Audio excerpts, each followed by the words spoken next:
শীতকাল মানেই তো বিভিন্ন ধরনের খাওয়া দাওয়ার সম্ভার।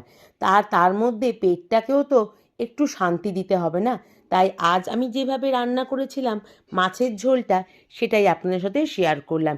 এই ধরনের ঝোল খেলে কিন্তু পেটটা কিন্তু ভালোই শান্তিতে থাকে। আজ কর্তামশাই নিয়ে এসেছিল বাজার থেকে গুড়জাউলি মাছ। আর ছিল মাছটা ভীষণ রকম ফ্রেশ। সেটাকে ভালো করে ধুয়ে পরিষ্কার করে নিয়ে নুন হলুদ মাখিয়ে একটু সাইডে রেখে দিলাম। আর কেটে নিলাম হচ্ছে এরকম সরু সরু লম্বা লম্বা করে বেগুন।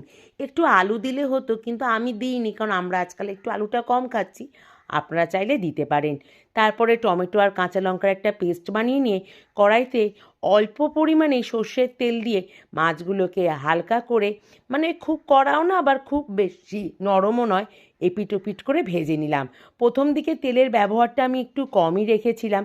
যাই হোক, মাছ ভাজা তেলের মধ্যে একটু জিরে ফোড়ন দিয়ে তার মধ্যে বেগুনগুলো দিয়ে দিলাম আর একটু নুন দিয়ে নাড়াচাড়া করেই চাপা দিয়ে দিলাম।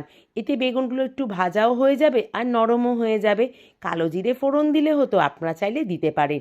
আর দেখছেন আমার কড়াটার চারপাশে কেমন একটা কালচে কালচে দাগ হয়ে গেছে। কিছুতেই এই দাগ উঠছে না। একটু কমেন্ট করে প্লিজ জানাবেন এই দাগ কী করে ওঠানো যেতে পারে। যাই হোক, কথায় কথায় চাপা দেওয়ার ফলে বেগুনটা বেশ নরম হয়ে গেছিলো। তারপর টমেটো কাঁচা লঙ্কা দিয়ে দিলাম একটু হলুদ গুঁড়ো, সামান্য একটু জল। হ্যাঁ, এরকম কম মশলায় একবার মাছের ঝোল বানিয়ে দেখুন। আর দিলাম হচ্ছে একটু জিরে গুঁড়ো।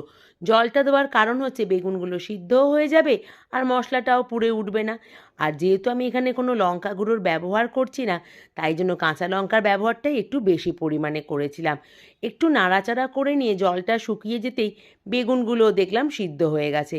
এবার ঝোলের জন্য পরিমাণ মতন জল দিয়ে দিলাম। আবারও বলছি, আমি গুড়জাউলি মাছ দিয়ে করেছি, আপনারা অন্যান্য মাছ দিয়েও করতে পারেন। পেটকে কিন্তু মাঝে মধ্যে এরকম একটু শান্তি দেওয়া খুবই দরকার, বিশেষ করে এই শীতকালে। আমার তো তাই মনে হয়। ঝোলটা ফুটে উঠতে দিয়ে দিলাম হচ্ছে বেশ কিছুটা ধনেপাতা, যাতে ধনেপাতার গন্ধটা ঝোলের মধ্যে একেভাবে মিশে যায়। তারপরে দিয়ে দিলাম ভেজে রাখা মাছগুলো যেহেতু খুবই নরম, কাঁটা একেবারেই নেই বললে চলে, মাঝখানে ওই শিরদাঁড়া সাইডের কাঁটা ছাড়া, তাই জন্য মাছেরকে ঝোলের মধ্যে বেশি ফোটানোর একদমই দরকার নেই। ওই 1-2 মিনিট মতন ফুটিয়েই ওপর থেকে একটু সর্ষের তেল ছড়িয়ে দিলাম, ব্যাস। দিয়েই গ্যাসের ফ্লেমটা অফ করে দিলাম। আর পরে সর্ষের তেলটা দেবো বলেই প্রথমে তেলের ব্যবহারটা আমি খুবই কম করেছিলাম।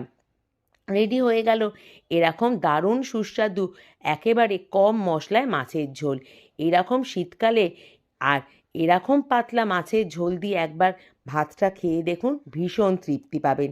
আজ তাহলে আসি, দেখা হবে, কথা হবে আবার পরের ভিডিওয়।